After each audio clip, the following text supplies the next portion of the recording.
Estamos en la sesión número 11. Falta una sesión nomás para ya terminar este ciclo de conferencias, que es el contenido de un diplomado específicamente para el tema de defensorías de niños, niñas y adolescentes en sus diferentes modalidades. Esta noche vamos a trabajar un poco el tema de prevención y promoción social de los derechos y deberes de los niños, niñas y adolescentes. Y para ello voy a compartir con ustedes un poco la estructura de la temática que vamos a tratar esta noche.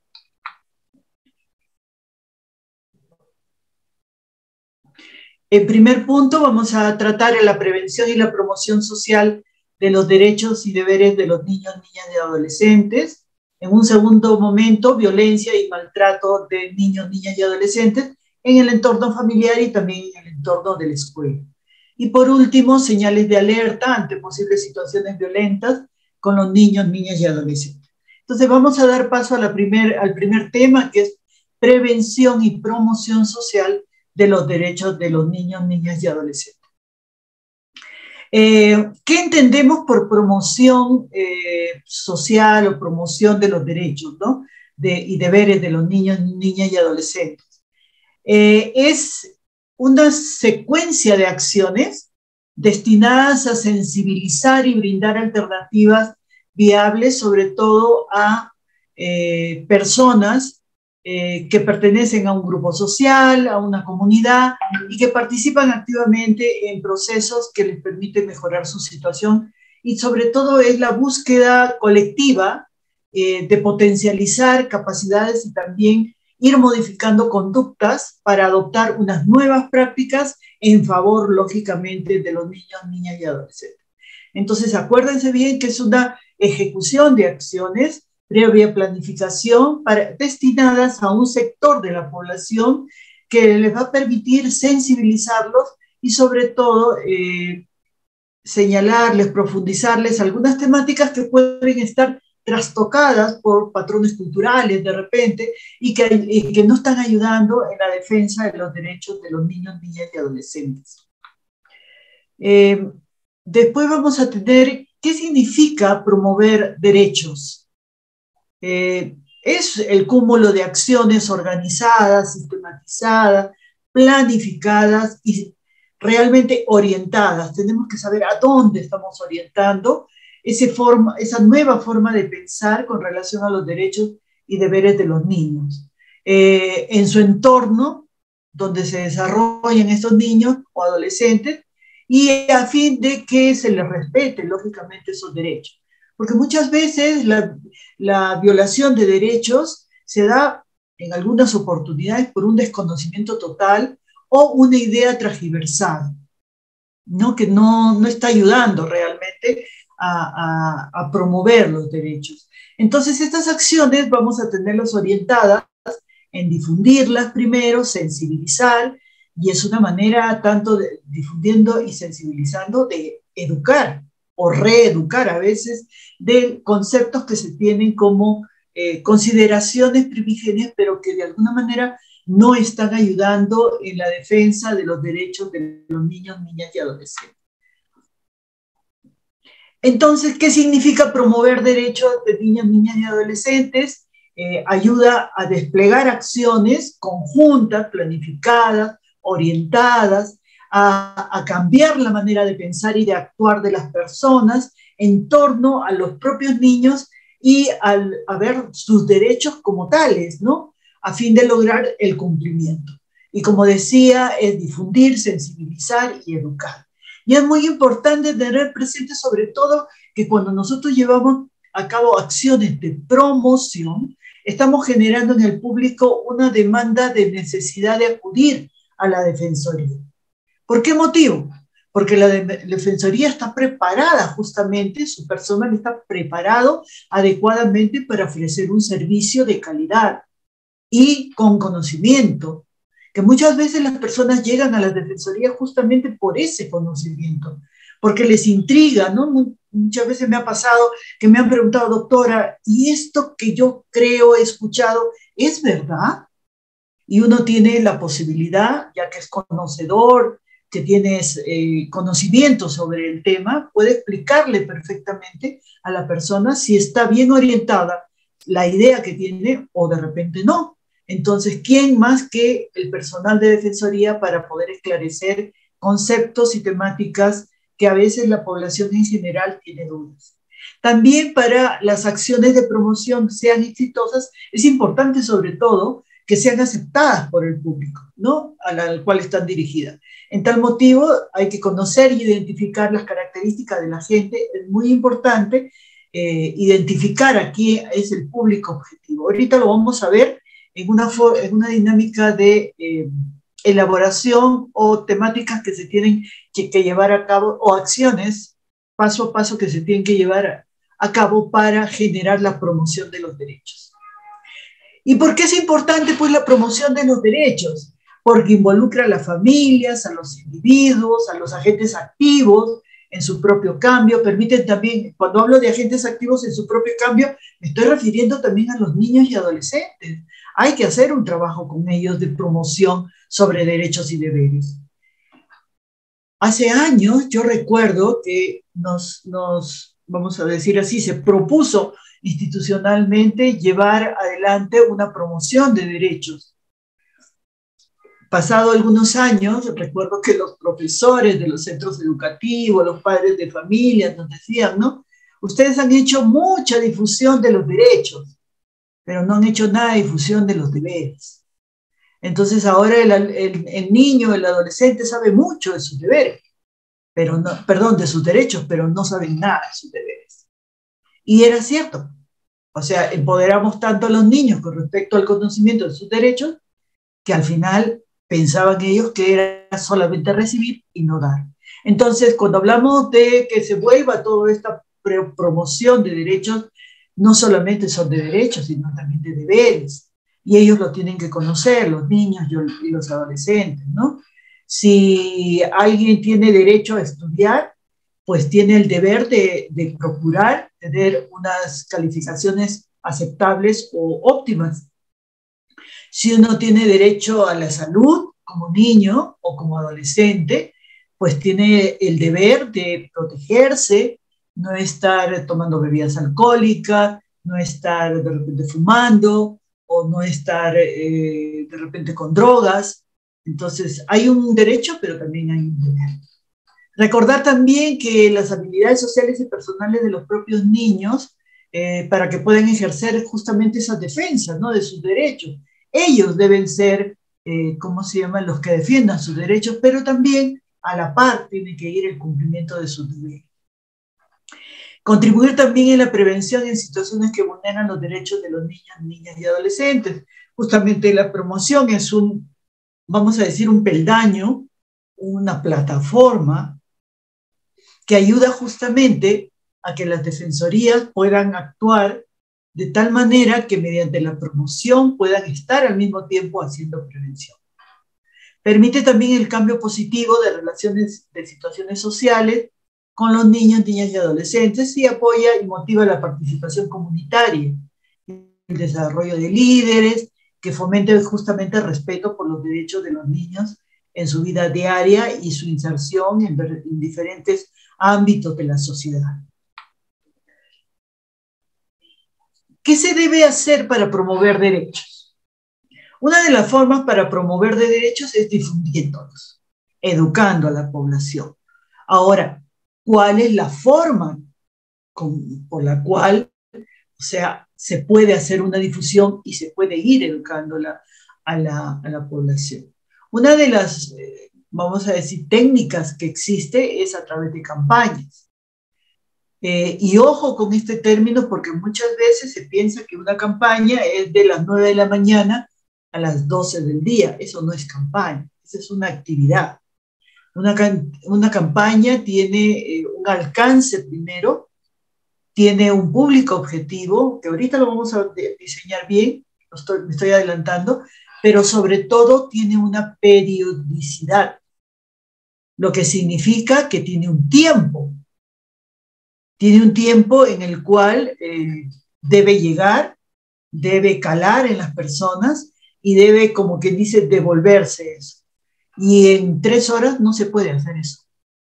O sea, seamos sinceros, una campaña no se hace en 3 horas. Una campaña dura como mínimo 6 meses, 3 meses, continuo y permanente, ¿no? Entonces, una campaña es por excelencia una metodología que promueve, que permite promover los derechos de los niños, niñas y adolescentes. Pero hay que saber hacerlo, hay que conocer un poco de cómo hacerlo, y cuando uno ya lo conoce, no crean que es muy complicado ni difícil, pero hay que saber hacerlo para no tirar, como que dice, todos nuestros esfuerzos en vano y más bien no lograr objetivos que nos hemos planteado. Primero hay que definir qué cosa quiero promover, qué es lo que quiero promover. Ya, podemos decir que de repente los derechos de los niños es muy amplio, es muy grande, es el universo, se podría decir. De ese universo vamos a encontrar el punto de la necesidad o la problemática que estamos encontrando en la zona donde intervenimos. Por ejemplo, acá yo les he puesto un ejemplo que han detectado que en una comunidad, por ejemplo, hay muchos niños que no están inscritos, o sea, que no tienen partida de nacimiento y que no tienen DNI. Suele suceder, ¿no? Suele suceder. Entonces, esa va a ser nuestra temática, eso es lo que vamos a proponer, eso es lo que vamos a cambiar de mentalidad a ese sector poblacional donde están permitiendo, ¿no?, que los niños no cuenten pues con el derecho a la identidad. Entonces, nosotros vamos a generar una campaña en la cual se les pueda indicar la importancia que tiene tener un nombre, luego tener los apellidos de los padres, y eso está reflejado en una partida de nacimiento y posteriormente en un DNI, que los va a llevar al final a poder ejercer todos los demás derechos, ¿no? Porque si no, no va a haber eso. Entonces, es muy importante señalar que en la campaña solo se puede abordar un problema, uno nada más: identidad, salud, educación, bullying, no sé. Ustedes la temática que encuentren en su sector y que consideren que es importante comenzar a hacer promoción para defender los derechos de esos niños en una temática especial o específica, lo tienen que hacer para empezar a hacer promoción. Generalmente, ya en la práctica, generalmente, cuando ustedes planifican, por ejemplo, para el próximo año, ¿no?, y ustedes este año han detectado que hay niños que están muy aficionados a los juegos en red, a estar en el internet, a estar en este mundo virtual, ¿no? Y que eso está imposibilitando que de repente puedan llevar una buena educación, no duermen bien, no se alimentan bien, pues tendrían que ya estar planificando desde este año que para el próximo año, por ejemplo, todo el año va a ser este tipo de promoción con respecto al derecho del niño, con una buena salud mental, y que el tema virtual es importante, es satisfactorio, ayuda mucho, pero depende en dónde nos enfocamos, ¿no? Si es a los videojuegos, si es a la pornografía, si es a cualquier tipo que pueda hacer daño a la formación mental del menor, nos puede generar de alguna manera una problemática que tenemos que ir afrontándola de manera frontal, sobre todo, con la población a la cual intervenimos. Primer paso: ¿qué voy a promocionar?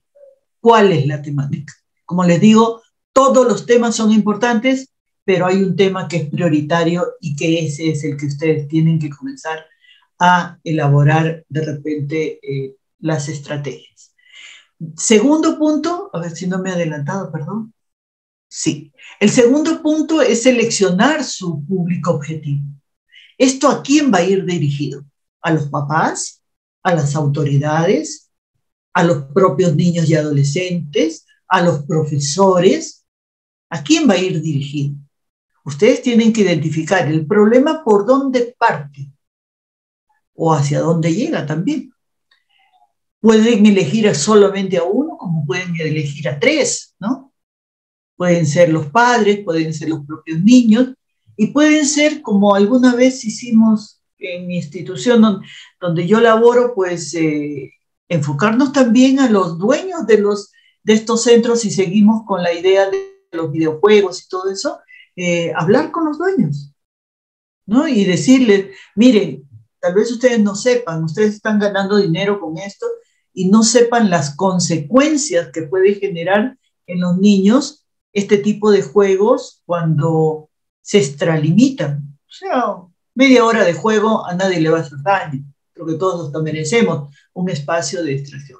Pero ya cuando los niños hasta se quedan a dormir en las cabinas, los dueños les ponen hasta colchones, les venden comida y los niños se quedan a dormir y al día siguiente se levantan solamente para ir al colegio y los padres ni se han enterado si han dormido en su casa.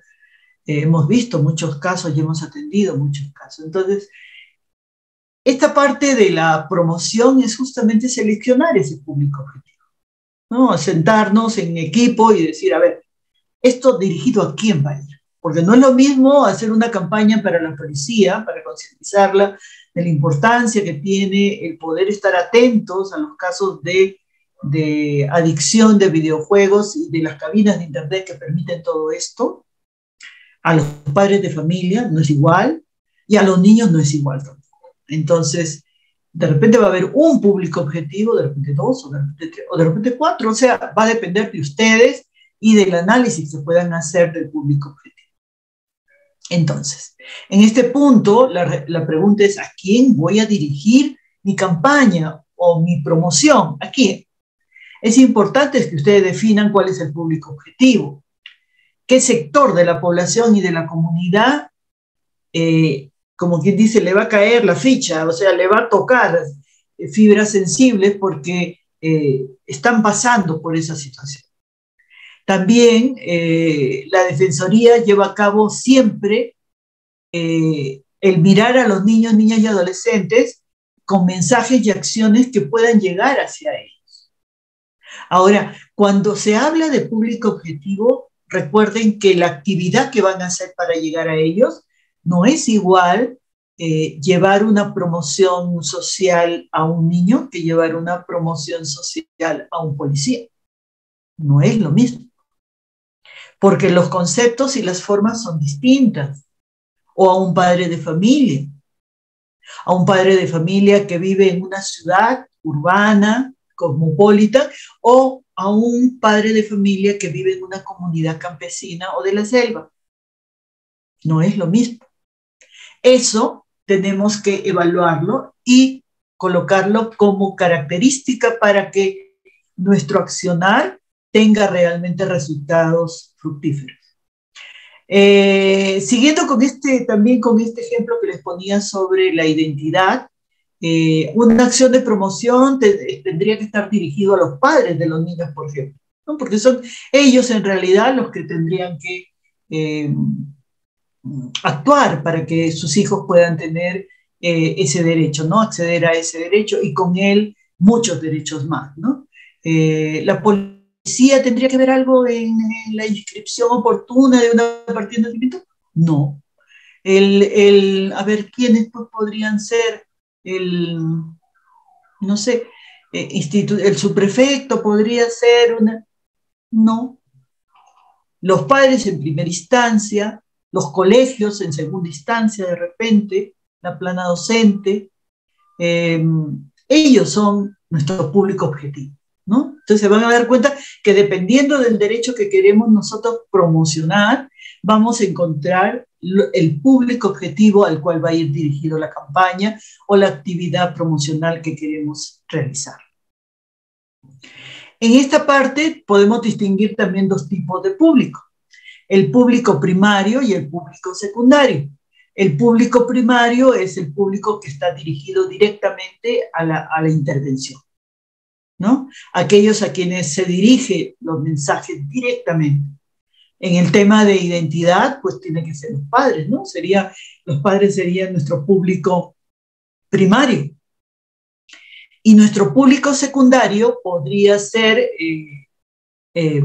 la municipalidad, RENIEC, para que también promocionen, pues, qué es necesario y la importancia que puede tener. Entonces, una campaña por el derecho al nombre va a tener público objetivo primario, que son los padres de los niños, Y también se va a tomar como público objetivo secundario a las instituciones que velan justamente por las inscripciones de la partida de nacimiento o registro del DNI. Elaborar objetivos de intervención, o sea, ¿a dónde queremos llegar? ¿Hasta dónde? Todo no lo vamos a lograr. Yo ya les he dicho, todo no lo vamos a lograr. Hemos identificado, por ejemplo, que tenemos 100 niños, que en un centro educativo 100 niños no tienen ningún documento de identidad, partida de nacimiento. Hemos identificado eso, ¿no? Y tenemos que ponernos metas, vamos a decir, reales, que podamos realizar, ¿no? No sé si ya hay 1000 niños que no tienen partida. Sí, este año lo hacemos, los 1000 niños. No, no es así de fácil. No es así. Entonces, tenemos que guardarnos como, porque también nos frustramos, ¿ah? Sucede mucho que a veces soñamos mucho en pensar de que vamos a lograr el objetivo de intervención que hemos propuesto, que todos los niños en los centros educativos donde la Defensoría actúa, todos van a tener partida y todos van a tener DNI. Y a veces no se puede. Por X razones, factores, los padres no viven con los niños, X razones por las cuales no vamos a lograr el objetivo propuesto.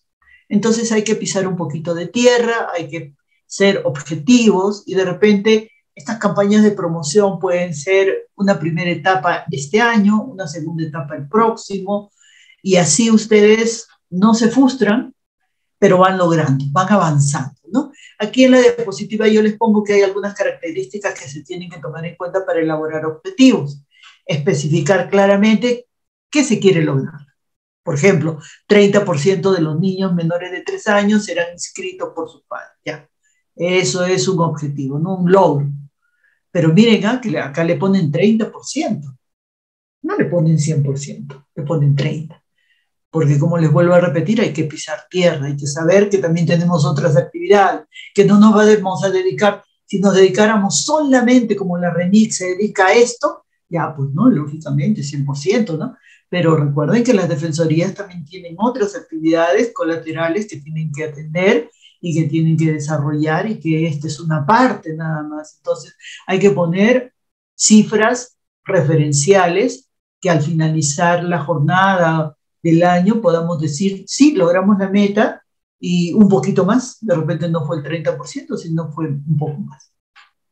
Hay que ser realistas, es mejor que no te plantees objetivos no posibles a alcanzar y tampoco demasiado ambiciosos que no se puedan lograr. Se debe especificar a quién va dirigida la acción, es decir, cuál es el público objetivo. En este caso del ejemplo de la identidad, lo han identificado como los niños, niñas menores de 3 años. Ustedes pueden identificar el rango también de los niños. Deben tener coherencia con las características de su público objetivo. Deben señalar el tiempo en el cual se pretende lograr lo planteado. Siempre tienen que poner un inicio y un fin. Puede ser, no puede ser en una semana. No, esa no es una campaña. ¿Ya? No es una campaña ni que la gente estuviera ya esperando nada más la campaña. No, hay un tiempo de inicio de la campaña y un tiempo de finalización de la campaña. Yo les sugiero mínimo 6 meses, máximo pues el año lectivo que trabaja la Defensoría. Un ejemplo final es el 50% de los padres de las zonas rurales, luego de 8 meses, conocen acerca del derecho a la educación de sus niños e incorporan a sus hijos a los sistemas educativos, ¿no? 50% de padres de familia de una comunidad seguramente rural, luego de 8 meses, miren, de 8 meses estar trabajando para ingresar en el cerebro el chip de la importancia que se tiene y que es un derecho fundamental de los niños, el tema de la educación. Entonces, esa es una campaña. Definir el mensaje. ¿Qué cosa es definir el mensaje? O sea, ¿cómo quiero yo decirle a mi público el objetivo que me he propuesto? No lo voy a transcribir exactamente. O sea, ¿qué quiero lograr? No, no es así. Los mensajes se forman siempre en base a conceptos y a cuestionamientos y de repente planteando realidades, ¿no? indicando en este sector el 80% de niños sufre, por ejemplo, de tuberculosis. Ya, le estás dando una alerta a todos los padres de que hay niños que están sufriendo de tuberculosis, ¿no? O de desnutrición, que es creo, una problemática fuerte que hay en el Perú. El 80%, entonces todos los padres ponen en alerta, ¿no? Y dicen, y si mi hijo está dentro de los 80, le haré pues su prueba, le haré que lo chequeen, que lo evalúen, ¿no? Cualquier padre se va a preocupar, va a decir 80%. Y si mi hijo está dentro de eso, y los promotores todavía comienzan a explicar síntomas, van a comenzar a explicar consecuencias futuras de la enfermedad y todo eso, entonces los padres van a decir, se van a poner en alerta, ¿no? Ese es un mensaje más que nada subliminal, ¿no? Porque les están diciendo, oye, acá hay un problema. Ahora, ¿tú estás dentro del problema? ¿O tu hijo está dentro del problema? Eso es mandarles, como quien dice. O mandar síntomas, ¿no? Es decir, si en tu casa alguien sufre de tales síntomas, tal, recurre al centro de salud. Ay, atención, los padres se comienzan a dar cuenta, ¿no? Y dice, a ver, no me he dado cuenta, posiblemente sea así, posiblemente no sea así. Entonces, el padre le ha llegado el mensaje y lo está haciendo como voy a evaluar, voy a ver. Y después el promotor, más que seguro, en sus sesiones va a decir, si ustedes intuyen, ustedes por lo menos un síntoma han detectado, pues acudan a tales sitios, ¿no? Ah, ya. Entonces, el padre de familia ya sabe dónde acudir y cómo. Ahora, esto no se hace en una charla o en una difusión radial en un día. Esto se hace constantemente. Por ejemplo, cuando hay promociones radiales para el tema de los derechos de los niños, generalmente son spots radiales o microprogramas que en zonas rurales, si se pudiera hacer en menos de 2 minutos como una especie de trama de telenovela, bueno, una radionovela, eh, ayuda mucho, ¿no? Porque la gente presta atención. En cambio, cuando uno le vierte solo información, nos hemos dado cuenta que casi las personas como que se distraen, ¿no? Si es por la radio, siguen haciendo sus cosas. ¿Y qué dijo? Ay, me perdí esa parte. Mañana lo escucharé. Entonces, por eso hay que repetir. Generalmente los spots radiales tienen una duración casi de 3 a 6 meses, ¿no? Ustedes recordarán Yo sé cuidar mi cuerpo, ¿no? Un spot radial que marcó y sigue marcando a todo el mundo. Ya no sé cuántos años tiene de antigüedad ese spot Yo sé cuidar mi cuerpo. Y sin embargo, a todos cuando comenzamos a hablar Yo sé cuidar mi cuerpo, ya es que lo conocemos. O sea, nadie de los que está acá presente podrá decir, no, yo nunca lo escuché. En algún momento. Ese es un mensaje que ha calado en todas las personas y que trasciende todavía el contenido. ¿Por qué se dice yo sé cuidar mi cuerpo, no? Enfocado más a los niños. Entonces, miren cómo los mensajes pueden ser muy, muy potentes si es que uno no hay necesidad de recrear demasiado, o sea, hacerlo muy pomposo el mensaje, con cosas muy sencillas, con términos muy sencillos, pero que llegue a la población y que esa población preste atención sobre la problemática que se quiere visualizar, mostrar y sobre todo intentar solucionar. Seleccionar los medios. Cuando hablo de los medios es qué medios voy a utilizar yo dependiendo de la zona donde estoy, qué medios de comunicación voy a colocar mis mensajes, ¿no? El horario, si es radio, televisión, de repente hay lugares donde no hay televisión, por ejemplo en Quispicanchi no tenemos televisión, tenemos la televisión de la capital, o sea de acá de Cusco, y que cuesta carísimo poder utilizar un espacio, ¿no? Entonces, nuestra vía más lógica, por ejemplo, son los programas, no las emisoras. Miren, ¿ah? Como hemos podido detectar, son los programas radiales más sintonizados, que generalmente son en las mañanas, a mediodía y casi nunca en la noche. Y para las zonas quechohablantes hay programas de las parroquias en quechua, donde también logramos posesionar mensajes en quechua, pero a esa hora donde los agricultores escuchan. Entonces hay que saber determinar en qué momento, horario, día, se puede llegar con mensajes que llegue a una población objetivo y que realmente lo estén escuchando. Es importante también que los medios puedan tener acceso al propio público, sobre todo que el periodista también, algo que ya en la casuística les puedo compartir, que el comunicador social se siente identificado.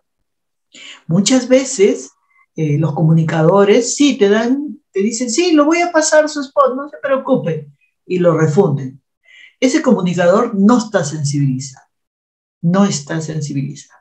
Entonces hay que lograr identificar cuáles son los comunicadores sociales que tienen sensibilidad, ¿no? Que con una conversación, mire, hay este problema en la ciudad, en la población de los adolescentes, por ejemplo, ¿no? Está viendo esto. Una conversación con ellos, ya cuando queremos hacer un poquito el tema más grande, hacemos hasta desayuno de trabajos con los comunicadores sociales, unos 8 comunicadores sociales, de las 7:30 a las 8:30 de la mañana, un desayuno de trabajo, les presentamos la problemática, no nos cobran porque ahí ya los hemos sensibilizado y ellos mismos dicen, ya yo me comprometo 6 meses pasar por lo menos al empezar, a medio programa y al final del programa el spot que usted me da y no le cobro nada, como forma de responsabilidad social. Entonces hay que elegir los medios y cuando uno elige los medios también hay que elegir al comunicador social y si no está sensibilizado es parte de nuestro trabajo poderlo sensibilizar también para que pueda tomar acciones más efectivas, ¿no? Sobre la problemática que nos está abordando a todos, nos convoca a todos. Los medios masivos, la televisión, la radio, periódicos, revistas, el medio que ustedes consideren que tiene más acercamiento a la población. Va a depender mucho de la localidad donde ustedes estén. Yo no puedo decir la televisión, la radio, periódicos y revistas, sí, para todos. En Murcos, por ejemplo, donde yo trabajo, no hay revistas. Periódicos, los que traen de Cusco. Televisión urqueña, no hay. Hay televisión, hasta de cable, lo que sea, pero no hay televisión. Radio, sí hay radio de buena cobertura a nivel de la provincia y a nivel local propiamente, ¿no? Que ya no sale a provincia, a todos los distritos, sino llega a cierta cobertura. Entonces nosotros, por ejemplo, ya hemos identificado qué es la radio. Después que identificamos qué radio, dijimos, a ver, ¿qué programa? Ya no solamente la radio, sino qué programa. Entonces identifica, tal comunicador social es muy bueno, casi toda la población lo escucha a mediodía, de tal hora a tal hora. Ay, con él tenemos que hablar. Él va a ser nuestro aliado para hacer promoción social de los derechos de los niños y adolescentes. Y nos sentamos a conversar, le pedimos una entrevista, le pedimos de repente, otra forma también que hemos visto de hacerlo es que por alguna fecha con respecto a la niñez, nos facilite un espacio de 15 minutos. Y le decimos, ¿nos puede hacer una entrevista, por favor? Y le damos 3 preguntas, ¿no?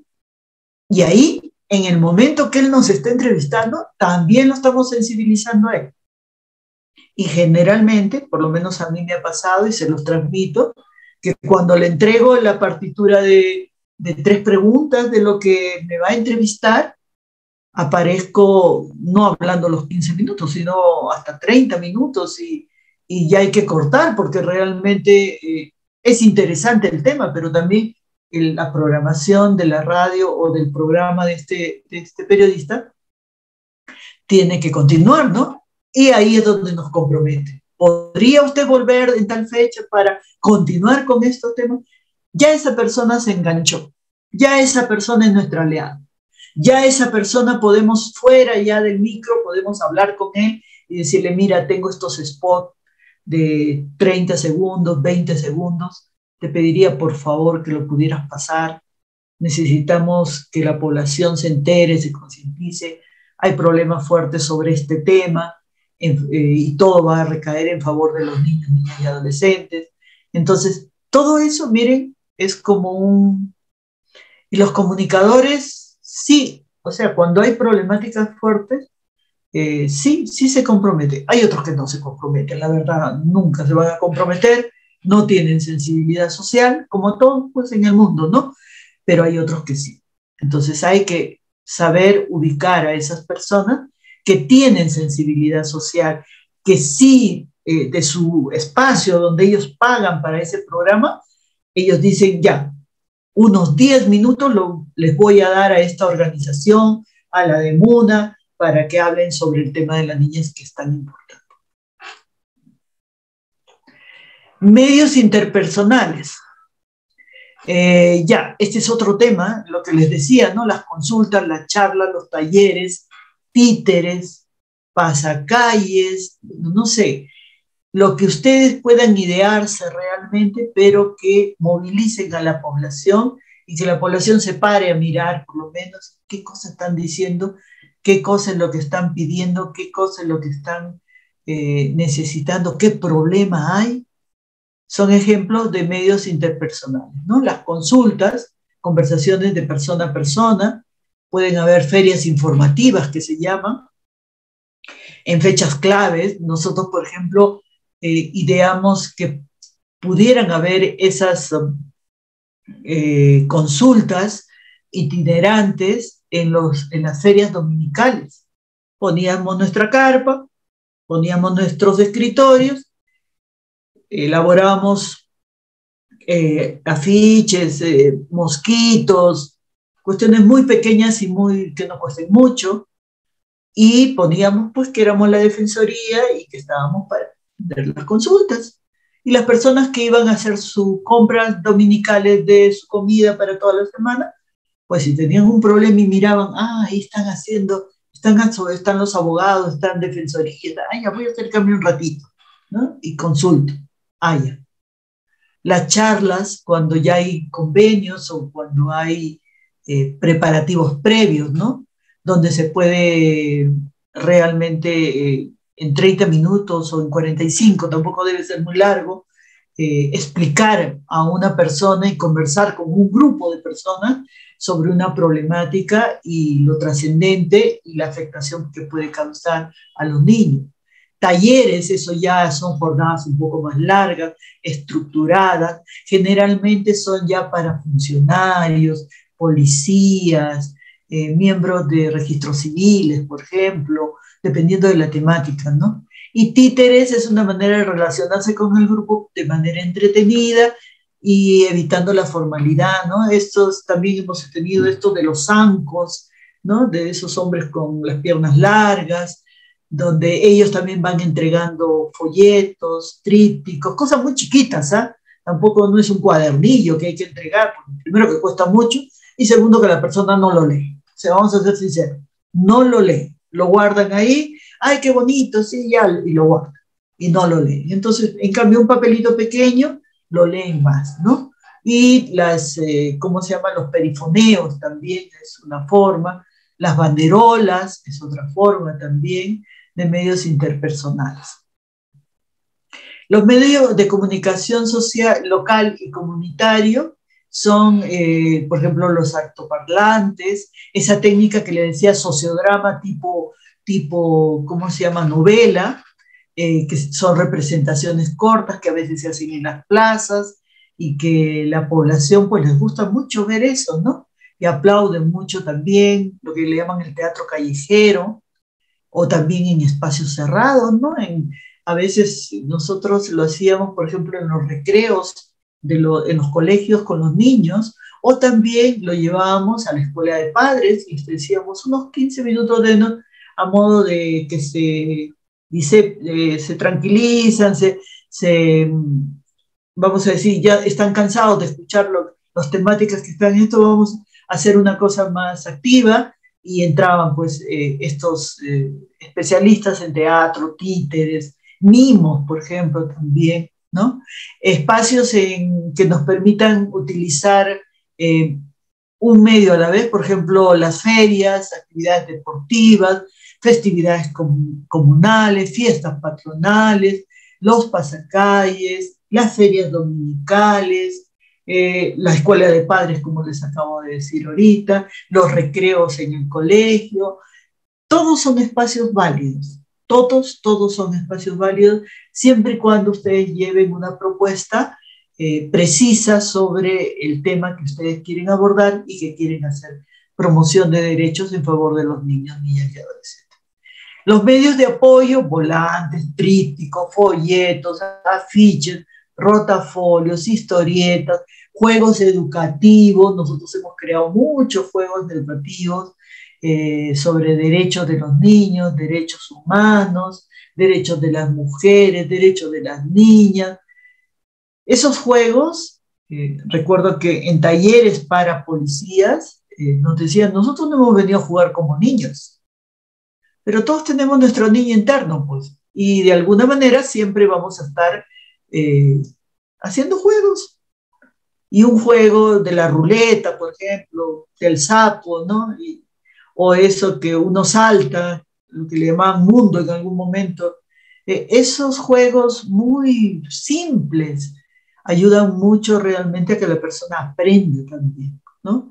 Audiovisuales, como a veces también ponemos carpa y ponemos monitores y colgamos en YouTube videos informativos, muy cortos también, o sea, tampoco es una película hindú de 3 horas, no, son cortos, 5 minutos, 8 minutos, y la persona capta la idea y sale y vuelven a entrar otras personas, y así, ¿no? Un cine itinerante también, ¿no? Cintas de video también, eso ayuda mucho como medios de apoyo para hacer promoción en campañas. A ver, vamos a ver. La validación de los materiales. Hay que tomarse su tiempo también. Ay, perdón. Eh, hay que tomarse su tiempo si los materiales realmente que uno considera que son válidos, hay que ver si estos están referidos, gusta o no gusta. Hay que ser muy sincero. Oye, ¿esto gusta? No, me parece muy agresivo. Hay que cambiarle los colores, hay que cambiarle el diseño. ¿Se comprende lo que dice el documento, el tríptico, el mosquito? ¿Se comprende? ¿Se comprende lo que ese video que hemos puesto? ¿Se comprende? ¿Se comprende al final el juego o se han quedado con el juego y no han entendido el contenido? Eso suele pasar también. Estos materiales permite que la persona se involucre en el tema, le cala realmente en la temática, lo hace pensar, lo hace reflexionar, lo compromete a nivel personal, acepta la persona esas formas, esos materiales que se le entrega, o de repente usted después que termina la feria encuentra todos sus materiales en el suelo, pisoteados todavía, ¿no? Entonces eso significa que el material no tuvo una evaluación previa para saber el impacto que podía tener, ¿no? Y sobre todo la inducción a la acción, que es importante que el material que se produzca señale de manera clara y precisa qué deseo que la gente sepa y haga, qué cosa es lo que quiere. Y puede parecer que la validación no es una pérdida de tiempo, pero al final es lo que va a ayudar realmente a que la persona, ustedes ingresen a la mentalidad de cada persona y hagan suyo la situación y ayuden. De repente no es su caso, pero conocen de otro familiar que sí lo tiene y pueden hasta orientarlos, ¿no? Y decir, oye, mira, yo estuve el otro día en una feria y lo que le está pasando a tu hijo me lo mencionaron y anda a tal sitio, puedes ir, y de boca en boca va llegando el tema y se va solucionando seguramente algunos casos. Y ahora, ¿qué relación hay entre la prevención y la promoción? Cuando hablamos de la importancia de la promoción, porque todo lo que acabamos de hablar es promoción, no podemos dejar de mencionar la relación que tiene con la prevención. La prevención puede entenderse como un proceso activo y continuo que nos permite evitar y reducir la gravedad de una situación que afecta, es dañino, es riesgoso, es problemático para el niño, niña y adolescente. Entonces, si tomamos en cuenta que nuestras acciones de promoción fomentan y generan nuevas prácticas, conocimientos, comportamientos de las personas, entonces estamos contribuyendo con esas acciones a realizar prevención de futuras situaciones que van a vulnerar los derechos de los niños, niñas y adolescentes. Ahora, la característica de la promoción es que es permanente. No podemos hacer una campaña este año de una semana y lo hacemos dentro de 5 años otra vez. Ahí hay algo que está fallando. O sea, en realidad, la problemática que habíamos identificado, primero que, bueno, lo hicimos por moda, ¿no? Como el centro de salud lo está haciendo, el colegio lo está haciendo, también nosotros entramos ahí. ¿Ya? El colegio ya no lo hace, nosotros tampoco lo hacemos. No. Ustedes, más bien como defensores, como defensoría, como equipo, tienen que lograr que las promociones sean permanentes, que la participación sea activa, que sea especializada, o sea, que el defensor o el equipo debe desarrollar capacidades para lograr el cambio, que sea flexible, o sea, hay que ser conocedores del contexto cultural. Hay lugares donde una campaña puede calar rápidamente, pero hay otros lugares donde no, hay que tomarse su tiempo y hay que ver cuáles son las estrategias que debemos desarrollar para que cale realmente la promoción que estamos tratando de implementar. Y sobre todo que sea efectiva, ¿no? Que a lo largo del tiempo la actitud de las personas cambie, ¿no? Y que se incorporen justamente a ese cambio para beneficio de los niños, niñas y adolescentes. El siguiente tema, el segundo, y con esto paso de, este ya es el penúltimo, después viene ya el último, era sobre trabajar el tema de violencia y maltrato, ¿no? De los niños, niñas y adolescentes en el entorno de familia y en el entorno de la escuela. Todos sabemos lo que es violencia, violencia física, sexual, emocional, económica, de abandono, explotación, todas las formas de violencia, ¿no? Que pueden ser susceptibles en los niños. La violencia contra los niños ocurre en el hogar y en la comunidad, pero también no nos olvidemos que también ocurre en el colegio. Los tipos de violencia incluyen maltrato infantil por parte de los adultos en un puesto de responsabilidad. El maltrato infantil se diferencia de la violencia porque en el maltrato los adultos con poder acosan, generan peleas, generan disgustos, hay violencia sexual, hay violencia hasta de noviazgo, bueno, un montón de situaciones que se puede confundir mucho con la violencia, pero el maltrato está vinculado a una persona que tiene un puesto de responsabilidad frente al menor. Hay violencia juvenil, la violencia de los jóvenes contra los niños, y puede comenzar entre grupos de edades más jóvenes y luego escalar hacia edades de repente adultas. La violencia tiene graves consecuencias en la salud, eso lo sabemos, en el bienestar sobre todo de los niños, en sus comunidades. Puede resultar la muerte, incluidos los homicidios a niños, a jóvenes. La violencia también está relacionada con una serie de problemas de salud física, sexual, reproductiva, mental.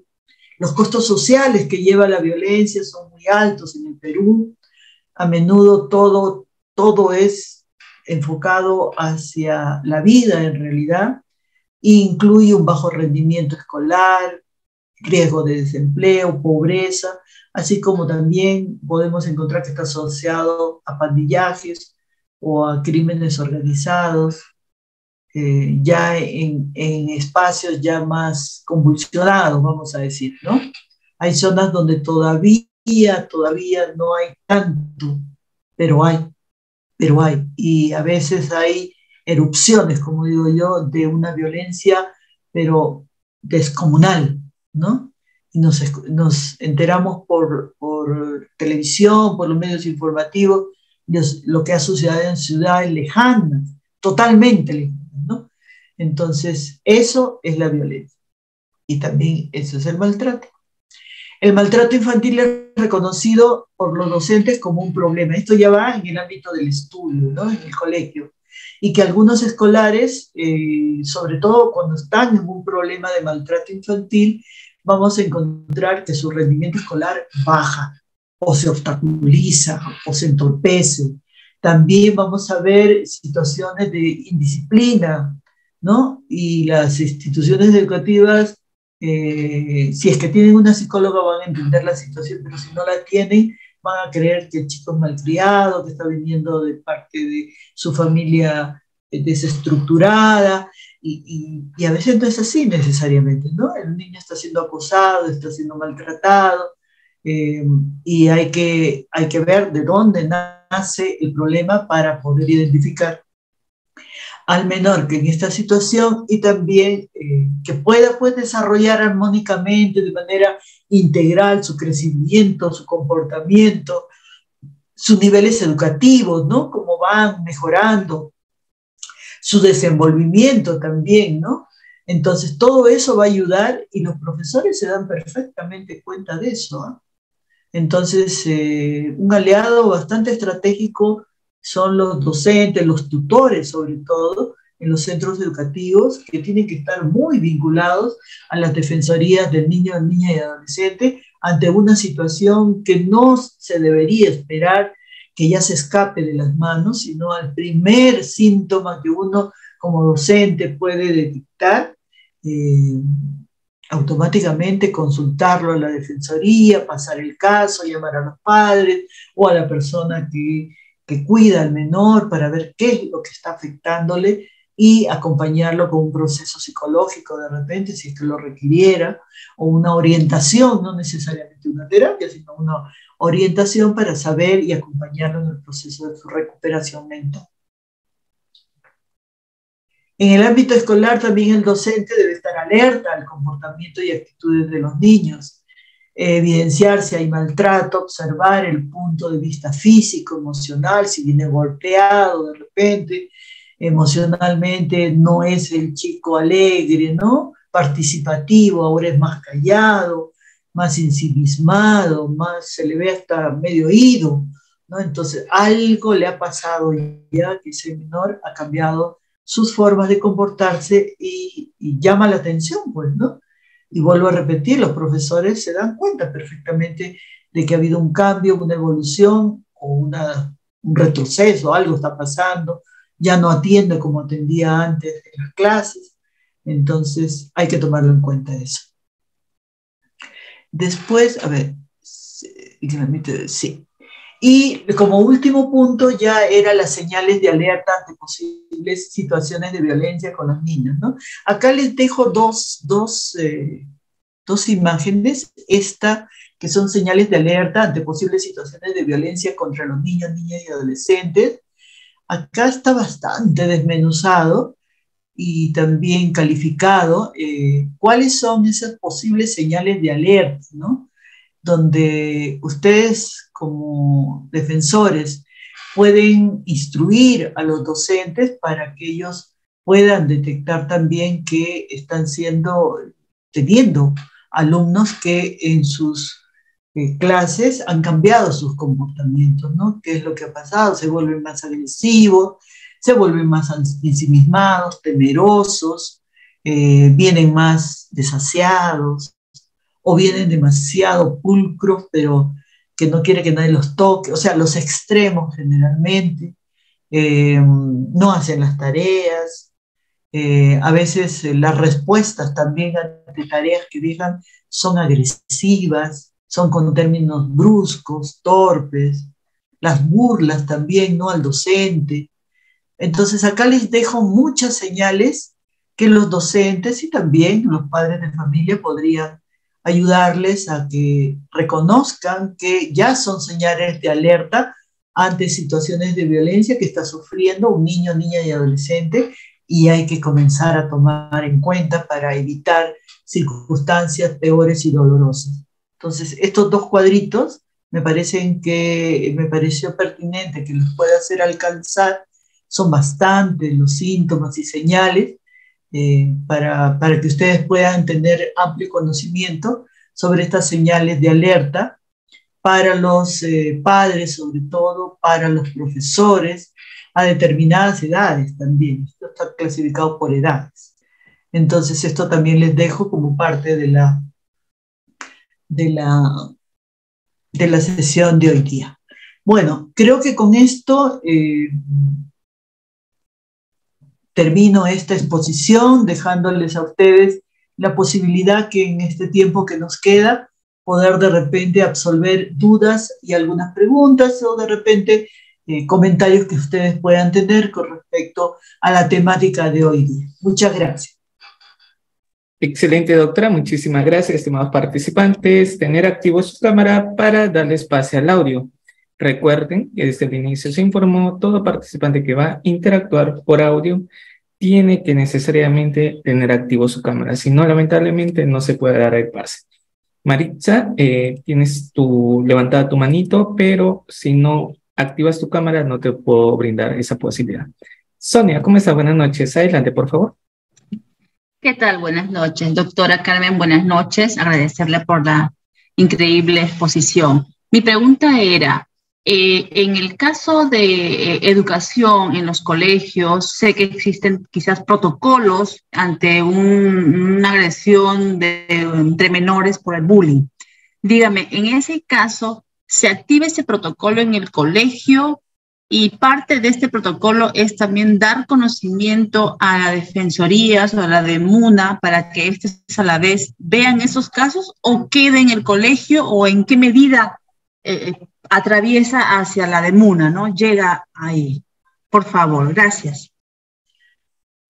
Gracias por la pregunta. Mire, va a depender mucho de la gravedad.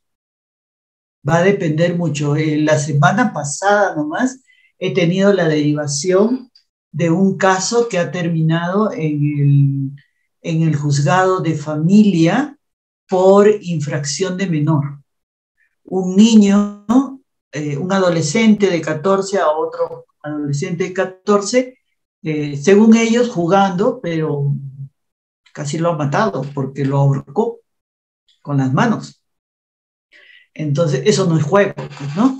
Entonces, va a depender mucho de la gravedad. Este caso, por ejemplo, estuvo en el colegio, después que estuvo en el colegio pasó a la defensoría y después de la defensoría ya ha pasado al Poder Judicial para el proceso de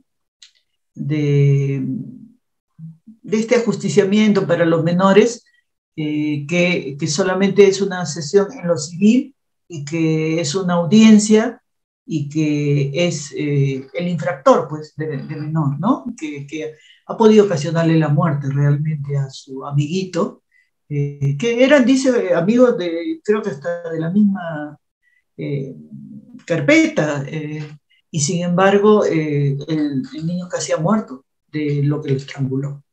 Entonces va a depender mucho de las circunstancias. Si las circunstancias son iniciales, y eso lo puede detectar el profesor, el tutor, el psicólogo del colegio, siempre hay que darle la prioridad de que el colegio pueda dar en conocimiento a la DEMUNA para generar un acta de normas de comportamiento, ¿no? Entonces, con eso, como quien dice, que se para un poco y diciendo, ya estamos alertas, ¿eh? Ya conocemos que aquí se está iniciando una situación de bullying, entonces ya estamos alertas, porque en el acta de comportamiento, compromiso por normas de comportamiento, van a venir los padres, y los padres se van a enterar lo que sus hijos están haciendo.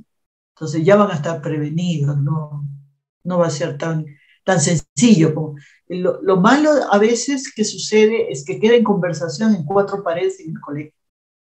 Y eso permite a veces la repetición de los hechos y cada día más y más atentatorio para el menor que es atacado o que es víctima. Excelente, doctora. Damos pase a Juan Jesús. Buenas noches, Juan Jesús. Está activo tu audio. Adelante. Doctora, buenas noches. Como bien usted lo manifiesta, los profesores son nuestros aliados, pero ¿qué pasa cuando en los centros educativos del Estado a los profesores poco o nada le interesa la problemática que están atravesando los niños y adolescentes en los centros educativos? Por decir, aquí tenemos un alto índice de niñas de 13, 14 años que son madres de familia.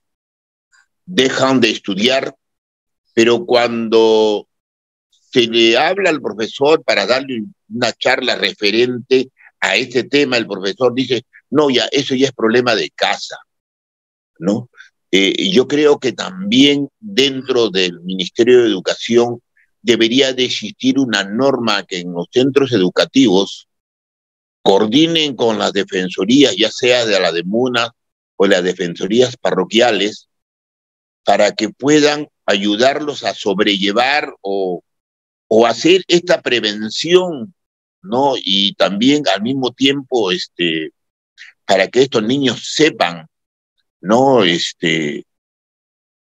Con relación a este tema específico, ¿no? Sobre lo que es la educación sexual, los derechos que tienen, porque como son menores de edad, se crea un problema, ¿no? Porque el padre ya no quiere llevar a la niña porque la niña tiene 13, el infractor tiene también 13 años, ¿y qué hacemos con eso? ¿No? Nos desligamos del problema si cada uno carga con su bulto, como digamos así vulgarmente, ¿no?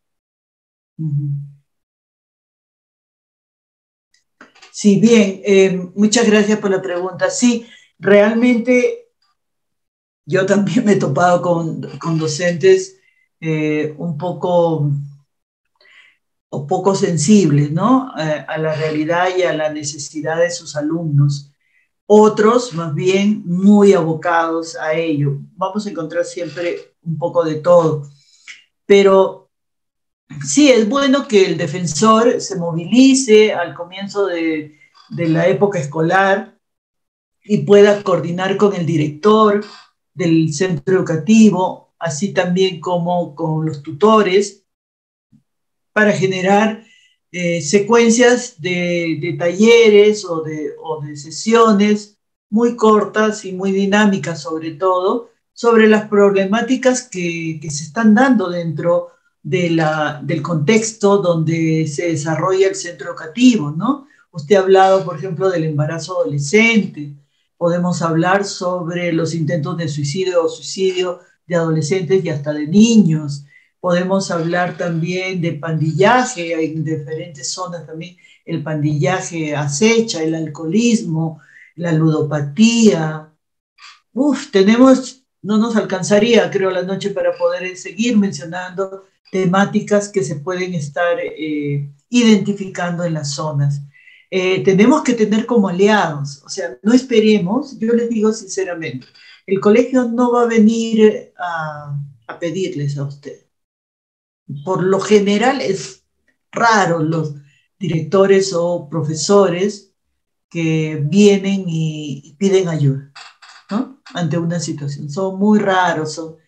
Entonces, nosotros como defensorías tenemos que ir al iniciar a modo de ir organizando y planificando nuestras actividades anuales. Tenemos que ya ir y ya sabemos qué problemáticas están aquejando a las zonas, ¿no? O hacer un sondeo, o de repente ya hay un estudio previo, como en otras sesiones les manifestaba, hay que tener una línea base, un diagnóstico sobre la niñez de la zona donde vamos a intervenir, porque si no es igual que un médico que llega el enfermo y le dice, tómese un paracetamol, y de repente el hombre está con apendicitis, ¿no? Y es así, tenemos que saber cuáles son las problemáticas que aquejan.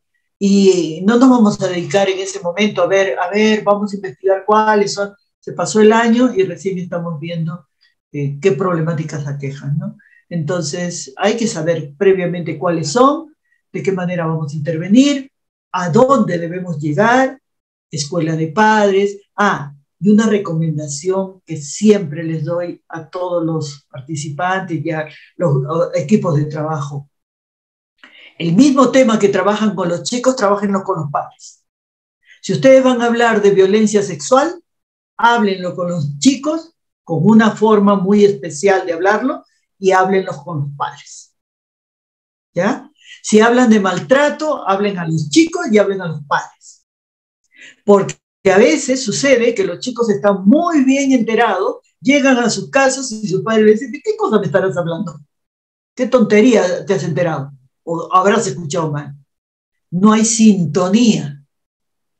Entonces siempre ustedes tienen que llevar estos talleres preventivos, promocionales, tanto a los menores como a los padres de familia, si es en una comunidad educativa, y a los profesores, tanto los docentes, tutores, administrativos, para que se hable el mismo lenguaje.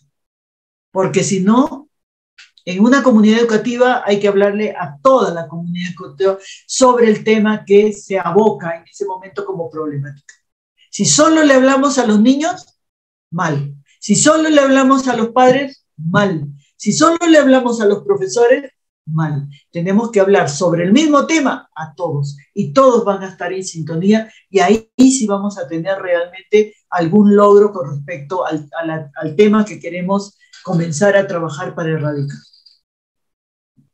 Excelente, doctora. Damos pase a Aitán, ¿sí? Huertas. Está activo su audio, porque Miguel Ángel no tuvo activo su audio en su cámara en su momento. Adelante, Aitana. Aitana, sí. Buenas noches con todas, Muchas gracias por la clase. Bueno, mi consulta iba más por la parte de investigativa, de la metodología, ¿no? Bueno, me parece que es importante primero ver esta perspectiva interdisciplinaria, ¿no? En mi caso, por ejemplo, yo estudio sociología y me interesa el tema, entonces me gustaría saber cómo es que de repente nosotros podemos abordar este tema, porque es un tema sensible, ¿no?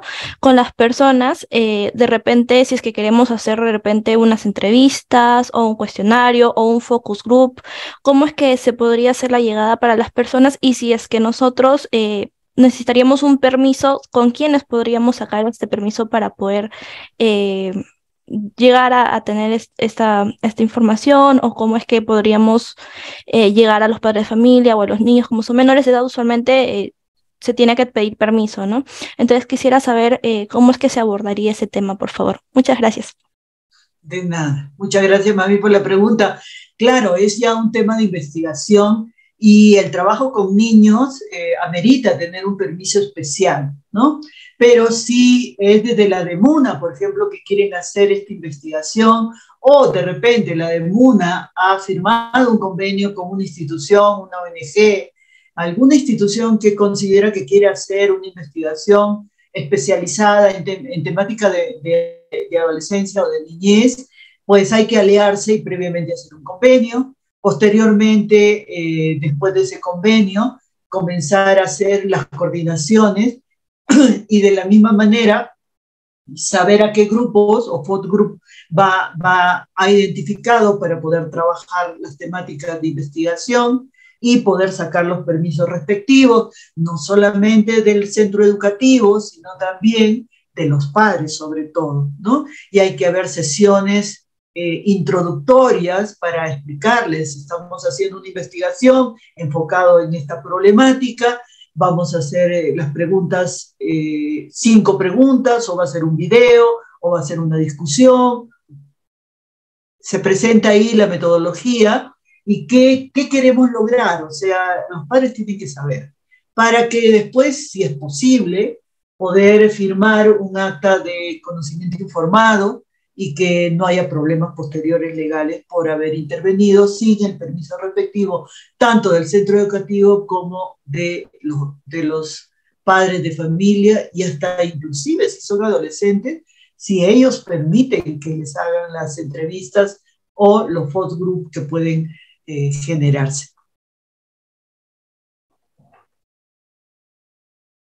Excelente, doctora. Damos pase a Maritza.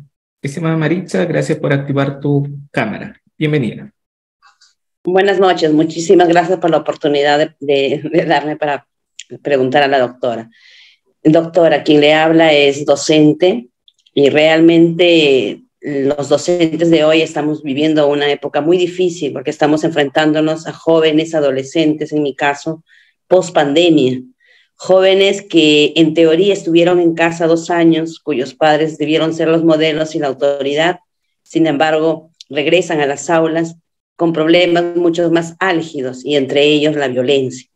Esa violencia intrafamiliar que ahora pues se extiende a los colegios y a través de conductas en donde el docente se siente prácticamente sin defensa de cómo actuar, porque los chicos y los papás son conocedores de sus derechos, más no de los deberes. ¿Qué hacer, por ejemplo, con adolescentes que ahora hacen ese dichoso reto del TikTok, ingerir las pastillas de clonazepam dentro de las instituciones, ingerir de repente en muchos casos bebidas alcohólicas, que antes los adolescentes todavía tenían ese temor, pero ahora rompen toda norma y todo reglamento? La pregunta es, y justa de los padres, ¿no? Mandamos a nuestros hijos para que estén seguros en las escuelas, dicen ellos, y al final hay riesgos. No quieren entender que es producto de los hogares y que nosotros como docentes muy poco podemos hacer. En este caso, doctora, precisando ya lo que antecedo al comentario, ¿qué podemos hacer nosotros como docentes si encontramos a un adolescente que le ha dado, le brinda pastillas a otro o le brinda y lo induce a consumir alcohol? ¿De qué manera en un marco normativo podemos hacer entender de repente como una manera de que los demás también entiendan que no podemos continuar con estas conductas dentro de las instituciones, ¿no? ¿Qué se puede? ¿Hasta dónde se puede llegar con estos jóvenes? Gracias. Muchas gracias por la pregunta. Sí, o sea, es un tema súper delicado. Creo que el día de ayer estuve en una reunión, no recuerdo bien, ayer o antes de ayer, justo me hablaban de la generación Z y me hablaban también de los jóvenes y adolescentes y niños post-pandemia, que todas esas reacciones, adicciones, vamos a decir así, situaciones que no hemos visto antes de la pandemia, las vamos a ver ahora, y todavía el pronóstico es que va a durar por lo menos 10 años. Así que hay que estar preparados. ¿Y cómo nos debemos preparar? Nosotros, los profesionales, tenemos que capacitarnos adecuadamente con respecto a todas estas consecuencias de pandemia, post-pandemia. No estoy hablando de la salud física, estoy hablando de la salud mental, para comprender y entender qué es lo que está pasando ahora y poder dar respuesta de manera adecuada con los padres, con los profesores, con la comunidad educativa en general y hasta con la población. Esto, por ejemplo, que les acabo de decir, 10 años más, la generación Z, que son chicos no son estables, son más bien muy disipados, muy ligeros, no son como nosotros, ¿no? Escuchaba que decía, por ejemplo, nosotros a esa edad, pues queríamos el novio, el príncipe azul. Ahora, ¿qué príncipe azul? Con que sea hombre o mujer, ya no interesa, tomado, no tomado, borracho, no borracho, drogadicto, no igualito, con tal que me guste, punto, ¿no? Antes no. Entonces, miren el contraste generacional que está viendo. Es una ruptura generacional que tenemos, porque usted, yo y seguramente casi todos los presentes tenemos dentro de nuestro cerebro un contexto de manera de ver la adolescencia, la niñez y hasta la juventud cuando nosotros ya somos adultos. Pero la pospandemia lo que está logrando es ver personas, seres que no encuadran pues en lo que nosotros siempre hemos conocido y que nos tenemos que adaptar. Y con esto no estoy diciendo, por si acaso, aclaro, no estoy diciendo que seamos permeables a la situación, sino que seamos conocedores de la situación para sacar alternativas y propuestas para llegar de mejor manera a este grupo de adolescentes, jóvenes, que están con nosotros en los centros educativos y que necesitan pues una comunicación con alguien, porque en su casa no la tienen. O sea, es definitivo que no la tienen. Persona que llega a drogas, el clonazepam y todo, y también las farmacias que se coluden con eso para poder vender el licor, todo eso, eso, por la situación que vive en casa, explota en otros sitios y contagia a otros. Entonces, yo lo primero que recomendaría es primero entender, comprender nosotros los adultos, los que estamos trabajando en defensa de los derechos de los niños, comprender esta generación post-pandemia, niños, adolescentes, entender qué pasó, qué trascendencia va a tener, cuántos años. Yo me he quedado horrorizada cuando escuchaba esta versión, 10 años de los chicos, adolescentes, niños post-pandemia, 10 años. Y vamos a encontrar cosas que ni nos imaginamos. Creo que ni los psicólogos podrían todavía pronosticar qué podría suceder. Pero creo que ya hay estudios que están empezándose a dar y tenemos que estar a la vanguardia de eso. O sea, tenemos que ir sabiendo qué es lo que va a pasar para poder también dar la connotación nosotros, pues. Porque si no sabemos, no vamos a dar nuestro tallercito sobre violencia física. Y ya están los adolescentes, hasta los niños están ya en otros, ya se saben el estrés postraumático, por ejemplo, una palabra tan complicada para mí que se da, ahora todo el mundo la maneja como si fuese, vamos a ir a comprar el pan. Tenemos que capacitarnos, tenemos que enterarnos, tenemos que hacer búsqueda como profesionales que somos, qué es lo que está pasando, estudios que ya en otros países se están dando, hacer una búsqueda pues de conocimientos para estar enterados de la manera como, sabiendo por lo menos, ya de repente no podamos presentar una estrategia, pero ya podemos entender a esa persona lo que está viviendo y por qué lo está viviendo. Excelente, doctora. Estimados participantes, damos pase a Percy y terminamos la presente sesión de clase de frente a niños, niñas y adolescentes, porque a las 9 de la noche tenemos el diplomado en Derecho Laboral y Procesal Laboral. Estimado Percy, damos pase a tu pregunta, por favor, lo más preciso posible. Gracias. ¿Me escucha? ¿Me escucha, doctor? Perfectamente. Ya, bueno, solamente para aclarar respecto a algunas preocupaciones que he escuchado. Por ejemplo, si veo, o sea, primero hay una línea, ¿no? De 14 para arriba, el adolescente comete acto de infracción. De 14 para abajo comete infracción, pero tiene un trato o un procedimiento diferente.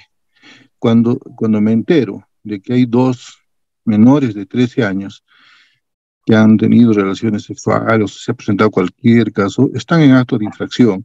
Y eso es competencia y hay que darle cuenta a la fiscalía. Porque escuché que el colega, bueno, la persona que intervino dijo, no sabemos qué hacer. Y de todas las intervenciones, lo que estoy viendo es que no hay comunicación o no hay coordinación con fiscalías de familia. Cosa que no está tan bien. ¿Por qué? Porque en esta labor de ver o velar por los derechos de los niños, de DEMUNAS, de las UPES, está tan comprometida la Fiscalía que hace una labor que no lo he escuchado en su ponencia, ¿no? Entonces sería bueno rescatar eso. Si hay acto de infracción, se da cuenta, porque esos dos menores de 14 años requieren y le están pidiendo de suma urgencia ayuda.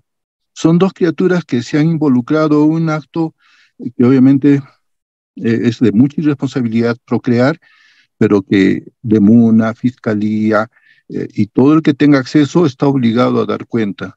Sería bueno que en todo caso, por la intervención que he visto, es que hay que coordinar más o consultar también, ¿no? Porque eso no es malo, pero sí no se puede ver pasivamente que criaturas menores de 14 años estén envueltos de problemas y no se les preste la debida atención. Pero sí hay procedimiento y al final eso va a llegar siempre en manos del juez de familia o el juez mixto para apoyar, para tratar, para rehabilitar, reinsertar, trabajar con los niños menores de 14. Ese, bueno, en todo caso es un punto de vista, ¿no? Y en lo legal. Gracias. Muchas gracias, Percy. Doctora, muchísimas gracias. Damos por finalizada la presente sesión de clase. Nos vemos el próximo lunes, ya cerrando el diplomado. Cuídese, que Dios le bendiga. Muchas gracias a cada uno de ustedes. Sigan disfrutando sus días, que Dios me los bendiga. Y ya nos encontraremos el próximo lunes también a la misma hora.